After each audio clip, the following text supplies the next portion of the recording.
Bonjour à toutes et à tous, j'espère que vous vous portez bien. J'enregistre ce podcast le dimanche 16 juin, chez moi, quelque part dans les collines de Meudon. Un nouveau podcast dans lequel on va parler aujourd'hui de l'écrivain français Simon Liberati. L'idée m'est venue de façon singulière, je vais vous raconter un peu ma vie. Un soir de début juin, alors que j'attendais chez moi un ami avec qui on avait prévu de goûter quelques nouveaux whisky dont je venais de faire l'acquisition, agrémentés de cigares, et aux alentours de 22h, il m'a annoncé qu'il aurait un peu de retard. Et pour passer le temps, je me suis dit que j'allais regarder quelque chose. Mais pas un film parce que ça aurait été trop long le temps qu'il arrive. Non, il me fallait quelque chose d'assez court, mais pas une série non plus, tout simplement parce que je suis très difficile en série et elles me plaisent assez rarement, sans parler du fait qu'il faut de la discipline pour aller jusqu'au bout. Et bref, c'est là que mon regard s'est posé sur un vieux DVD sur mon étagère, un DVD dont j'avais repoussé le visionnage depuis très longtemps. Trop, peut-être pas, car tout arrive, on le sait, à point nommé. Ce DVD, c'était une anthologie de courts-métrages de Kenneth Anger. Et si vous n'êtes pas familier de ce nom, sachez que Kenneth Anger, pour faire court, était un réalisateur américain connu pour son cinéma d'avant-garde assez expérimental, parfois controversé, ultra esthétique en tout cas, et aussi très ouvertement queer, ce qui était encore rare à l'époque où il a commencé, c'est-à-dire la fin des années 40. J'ai décidé de les regarder dans l'ordre chronologique et commencer donc par Eau d'artifice, un court-métrage sorti en 1949 dans lequel on suit une mystérieuse silhouette, une femme vêtue d'une robe du XVIIIe siècle et qui n'en finit plus de descendre les marches d'un château étrange, de parcourir ses allées dans ce qui semble être presque une boucle infinie, alors que s'animent autour d'elle, montées au rythme des 4 saisons de Vivaldi, les nombreuses fontaines des jardins. C'est un film sublime qui dépeint un monde éphémère et onirique, et cette atmosphère m'a tout de suite fait penser à Simon Liberati, dont j'étais alors en pleine lecture, à ce moment-là, du dernier livre, La hyène du Capitole, paru début 2024. Ça m'y a fait penser pas seulement parce que Anger, enfin une version fictionnelle de Anger du moins, est mise en scène dans le roman, un personnage de fond. Non, il y avait vraiment autre chose, mais à ce moment-là du visionnage, je ne savais pas encore tout à fait quoi, donc j'ai enchaîné sur ces autres courts-métrages en attendant que mon ami arrive, et quelques heures plus tard, alors qu'on terminait nos cigares vers 3h du matin, j'avais vu, dans un état quasi hypnotique, toute la collection des courts-métrages de Kenneth Anger. Le cinéma de Anger, à la manière des bouquins de Liberati, sont des œuvres d'esthète, accordant une importance prépondérante aux marginaux, têtes brûlées, rockstar luciférienne, meurtres sordides, carcasses de bagnoles accidentées, occultisme low-key et pratiques sexuelles déviantes. La littérature de Liberati, c'est une littérature du gros plan, du motif et de la parure. Il écrit des livres bourrés de charmants détails très superflus. C'est une littérature qui a un côté boudoir, un peu inerte, qui sent l'armagnac et les cigarillos. Alors si vous n'avez pas encore fui à ce stade de la vidéo, j'aimerais vous parler de tout ça un peu plus en détail. Bonne nuit Gotham, bienvenue dans le podcast littéraire. Words, English words, are full of echoes, memories, associations. J'écrivais pour moi-même, c'est-à-dire pour le meilleur lecteur que je connaisse. Spoutnik. Peu importe. Le nom, peu importe. Voyez papier, c'est une pierre tombale. Sigilotène. Je connais Liberati depuis très longtemps de nom, puisque je travaille en télé depuis un moment maintenant. J'ai commencé vers 2005. Et il faut savoir que quand vous travaillez en télé, surtout dans le domaine du montage, c'est en fait très difficile, même si vous ne lisez pas du tout, de passer à côté du nom de Liberati, tout simplement parce qu'il s'est rendu célèbre en 2004, alors qu'il venait de publier son premier livre à 44 ans, Anthologie des apparitions. Il s'est rendu célèbre lorsqu'il a eu l'idée de se pointer dans l'émission de Thierry Ardisson dans un état que je qualifierais de second. Et donc ça a donné lieu à une séquence assez hilarante qui est devenue très célèbre. Et en tant que monteur, c'est une séquence qu'on me demande de ressortir bien une fois par an, en général lors des bêtisiers de Noël. Il a ensuite, à partir de là, publié des livres à un rythme très élevé, s'efforçant, comme il le dit lui-même, de courir après le temps qui lui reste pour produire son œuvre. C'est donc un auteur que je connaissais de nom depuis un moment, mais que je n'avais jamais pris le temps de lire. Je précise d'ailleurs qu'à l'heure où j'enregistre ce podcast, je n'ai lu environ que la moitié de son œuvre, et donc je me concentrerai bien sûr exclusivement sur celle-là. Ça a commencé en 2015, je me souviens, j'avais acheté un peu par hasard Eva, qui est un livre racontant son histoire avec Eva Ionesco, qui est une femme célèbre notamment pour les photos qu'avait prises d'elle sa mère lorsqu'elle était toute jeune. Sa mère, donc la photographe Irina Ionesco, des clichés que l'on pourrait qualifier de pédopornographiques. Donc très tôt émancipée dans la vie, Eva s'était ensuite frayé son chemin dans les nuits parisiennes des années 70-80, traînant entre autres au Palace, la célèbre boîte parisienne de cette époque, côtoyant donc toute la faune noctambule, des gens plus ou moins recommandables, et c'est comme ça qu'un soir de 1979, Liberati l'avait croisée. Une apparition, comme il l'a décrit lui-même, et qui a hanté son esprit pendant des décennies, jusqu'à ce qu'ils se retrouvent tous les deux aux environs de 2015, après que Ionesco ait lu son premier livre, Anthologie des apparitions, et qu'elle se soit en fait reconnue dans un des personnages. À partir de là, elle l'a contacté pour en fait l'aider à travailler sur le scénario de son futur film, qui allait devenir Une jeunesse dorée, et c'est ainsi que en fait leur relation amoureuse a démarré à partir de ce travail. Et c'est donc ce dont il est question dans le bouquin.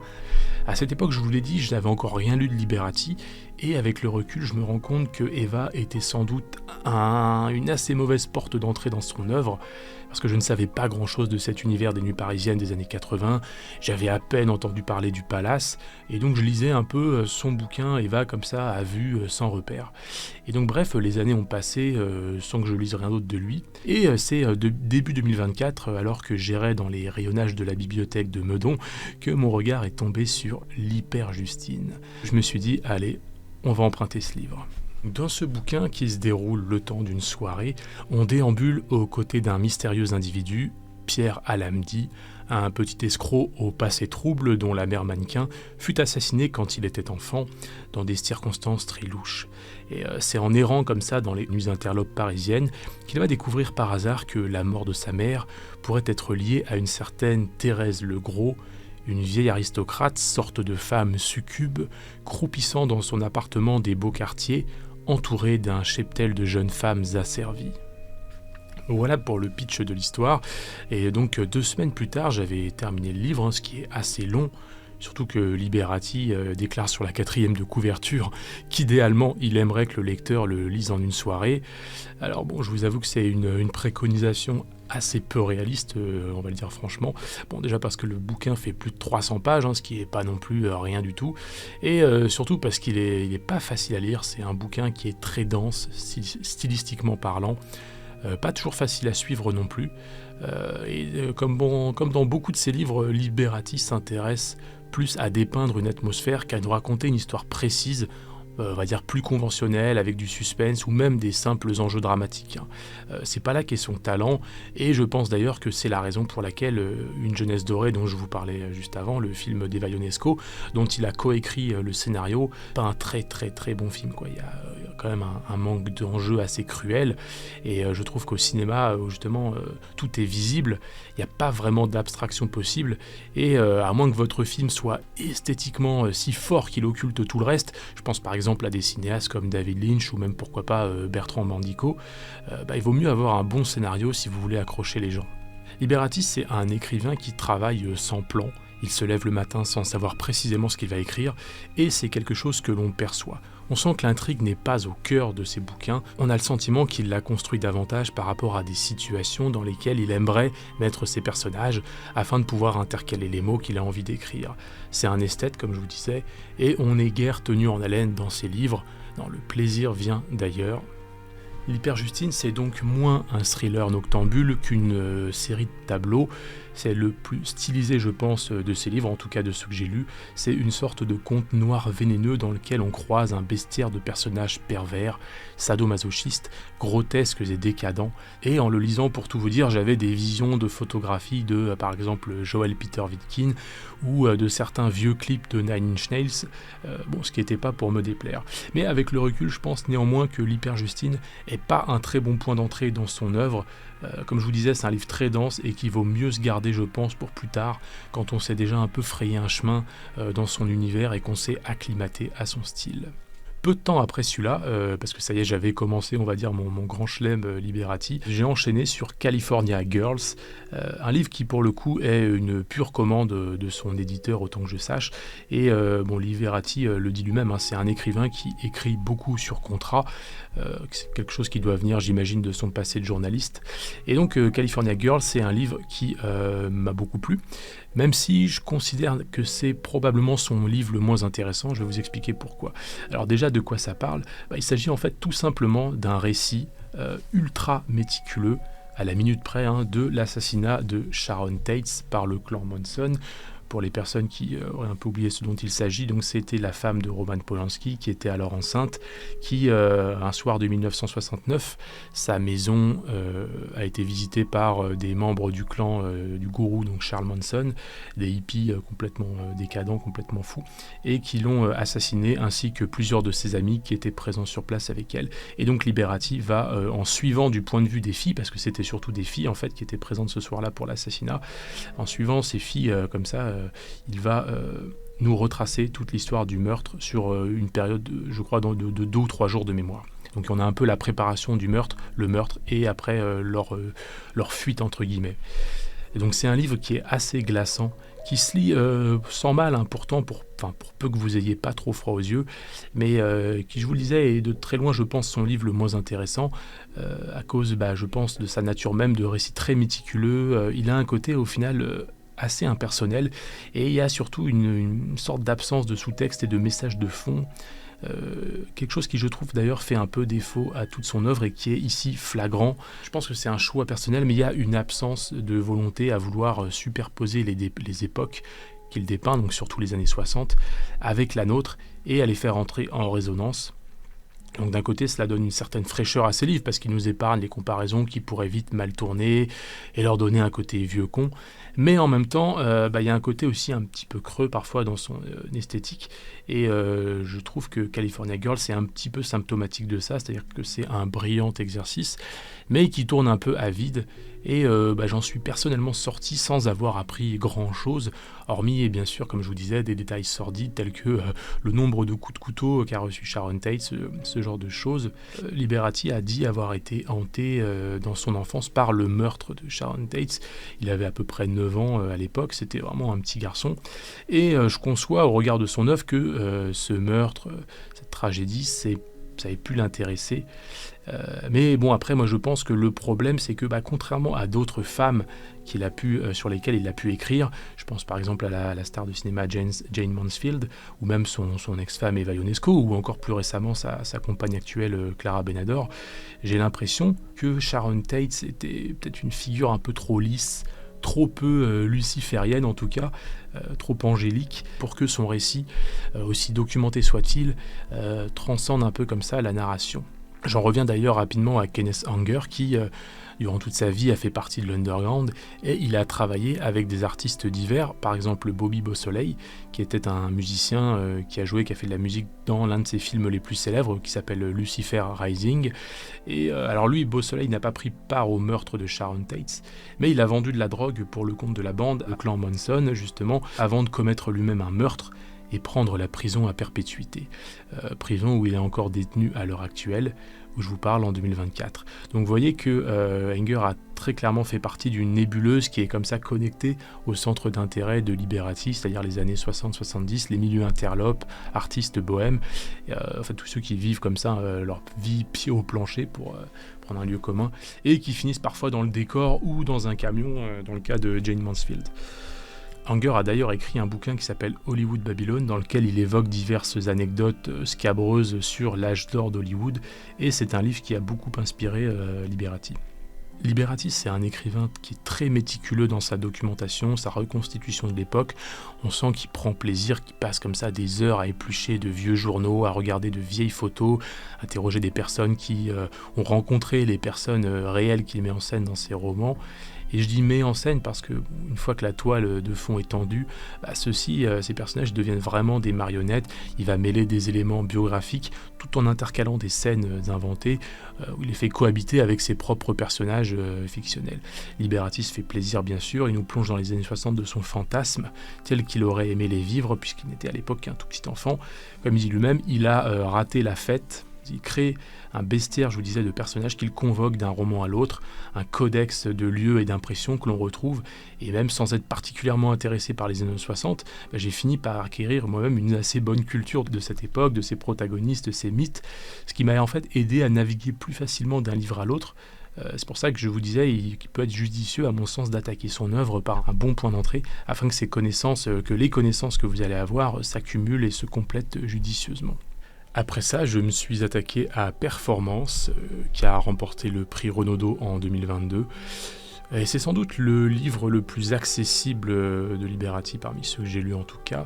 Pour vous le résumer, alors Performance, c'est un bouquin semi-autobiographique, dans lequel un écrivain vieillissant se voit en fait confier l'écriture d'un scénario sur un épisode très précis de l'épopée des Rolling Stones, qui est en fait la transition vers le groupe de musique blues des années 60 à ce qu'il qualifie lui-même de monstre luciférien rock des années 70, avec bien sûr comme pivot de cette mutation Brian Jones, membre fondateur du groupe, sorte de génie maudit rongé par la drogue et l'alcool, qui va pas supporter la célébrité exponentielle du groupe et dont la petite amie Anita Pallenberg le trompera avec Keith Richards, avec Mick Jagger, ce qui ajoutera bien sûr à la tension entre lui et le reste du groupe, pour culminer avec son renvoi en juin 69, puis à sa mort un mois plus tard dans des circonstances encore aujourd'hui jugées suspicieuses. Dans ce bouquin, Liberati met en place un dispositif narratif très efficace puisque l'on suit en parallèle de la déchéance de Brian Jones, alors que Keith Richards, Anita Pallenberg et lui quittent Paris pour prendre la direction de l'Espagne, puis du Maroc. On suit en parallèle de leur itinéraire la trajectoire de l'auteur engagé pour écrire le scénario. Cet auteur, c'est une sorte d'alter ego de Liberati. Sa femme vient de le quitter, ce qui était aussi le cas de l'auteur, puisque lui et Eva Ionesco s'étaient séparés en 2021 dans des circonstances assez violentes dont vous avez peut-être entendu parler. L'écrivain vit avec une femme beaucoup plus jeune que lui, ce qui est encore une fois est le cas de Liberati, et d'ailleurs il fait dans son livre une description magnifique de la jeune femme, une description à peine voilée de Clara Benador, qui est sa compagne actuelle. Et en plus de ça, donc sa maison d'édition, Grasset, lui avait commandé un peu de la même manière que son perso, un bouquin sur les Rolling Stones, bouquin que Liberati n'était pas particulièrement intéressé d'écrire, à moins de pouvoir y apporter donc cette petite touche personnelle autobiographique. Et il y a donc un jeu permanent d'aller-retour entre fiction et réalité. La jalousie naissante de Brian Jones, qui est au bout de sa vie physiquement, est mise en parallèle avec les propres frustrations du perso de l'écrivain vis-à-vis de sa jeune petite amie qu'il soupçonne de le tromper. Il y a donc une grosse partie du livre qui porte sur le fameux triangle amoureux Keith Richards, Brian Jones, Anita Pallenberg.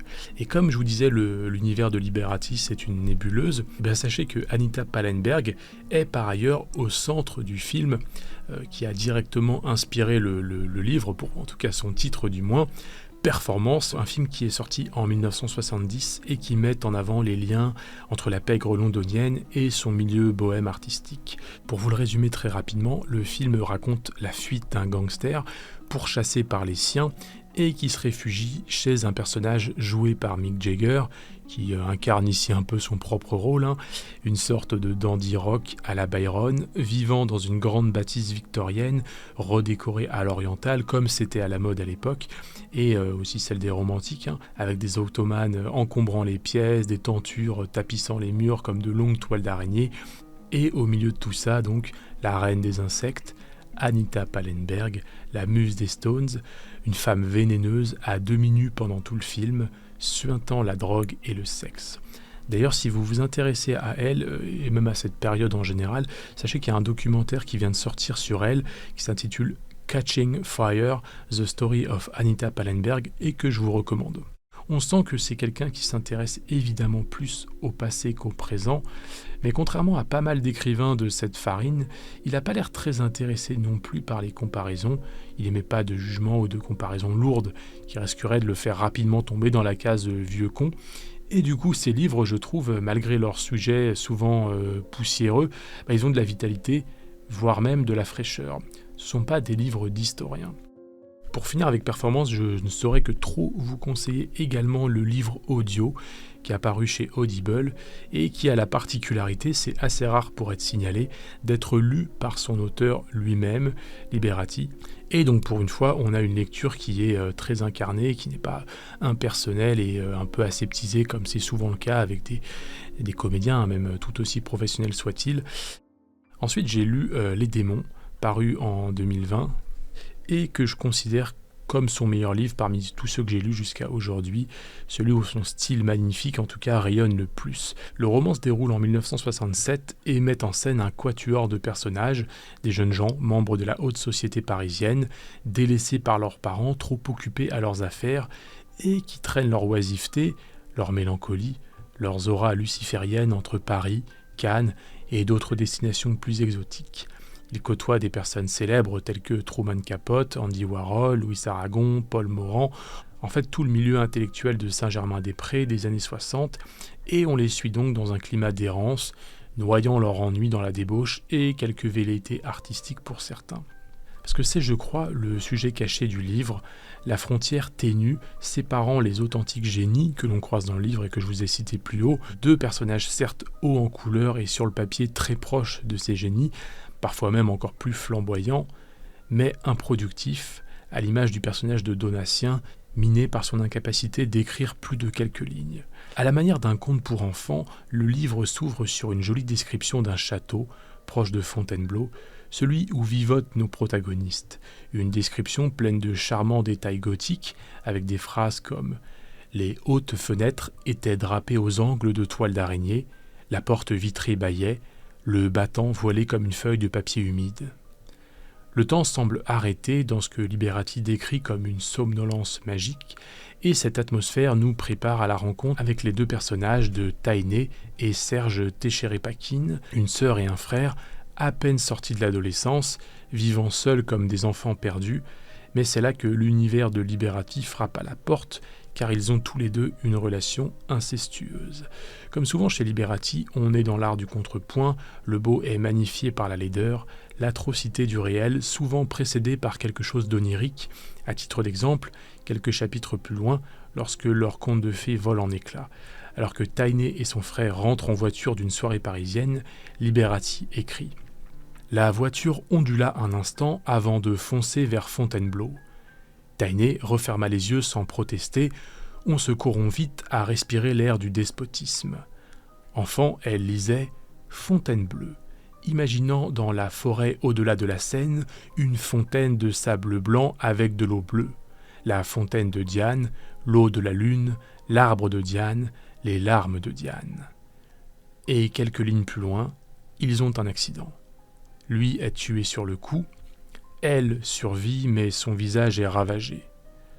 On n'entend plus parler de Tainé durant quelques chapitres, puis elle réapparaît après un long séjour à New York où les miracles de la chirurgie esthétique ont permis de lui faire un nouveau visage et aussi peut-être fait d'elle une autre personne, mais je ne vous en dis pas plus.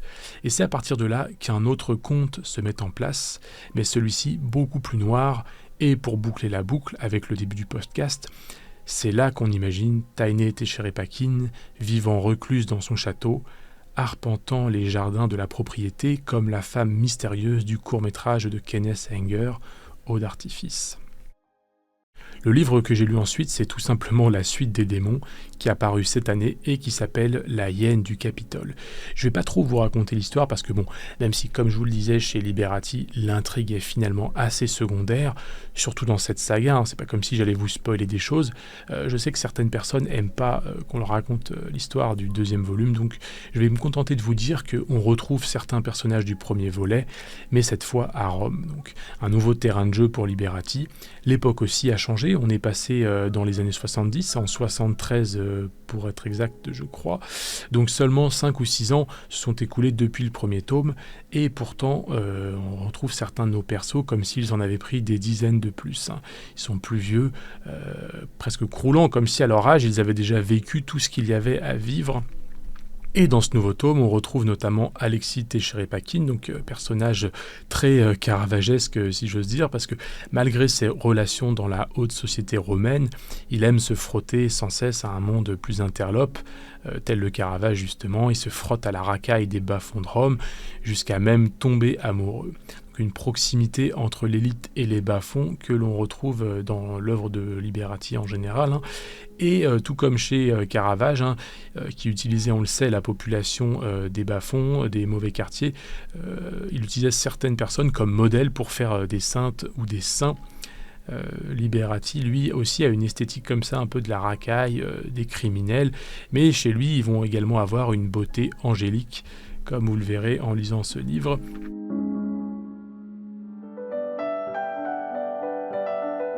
Liberati n'est pas le meilleur écrivain français en vie, il n'a pas l'ampleur d'un Houellebecq, parce que comme je vous disais, pour ça il faudrait que ces bouquins trouvent une forme de résonance dans notre actualité, ou du moins dans le présent, ce qui n'est pas le cas à mon sens. Mais il est en revanche, en ce qui me concerne, probablement l'écrivain en vie le plus intéressant, et en tout cas sans doute le plus hypnotique. Donc pour conclure, ce qui me réjouit par-dessus tout, c'est qu'au moment, je vous le disais, où j'enregistre ce podcast, j'ai lu qu'environ la moitié de son œuvre, et je ressens ce sentiment assez grisant, vous savez, quand on vient de découvrir un auteur qui nous passionne instantanément, et dont on sait qu'il y a encore tant à lire, sans parler du fait qu'il est très productif. Je suis certain qu'il va continuer à nous régaler. Je crois savoir par exemple qu'il travaille en ce moment à un livre sur l'établissement où il a fait ses études, le célèbre collège Stanislas à Paris, qu'il évoque d'ailleurs rapidement dans Les Démons. Donc qui sait ce que nous réserve l'avenir? Un nouveau Les Enfants Terribles, on verra bien. D'ici là, écoutez, portez-vous bien. Si vous avez aimé cette vidéo, envoyez-moi un peu d'amour. Merci et à bientôt.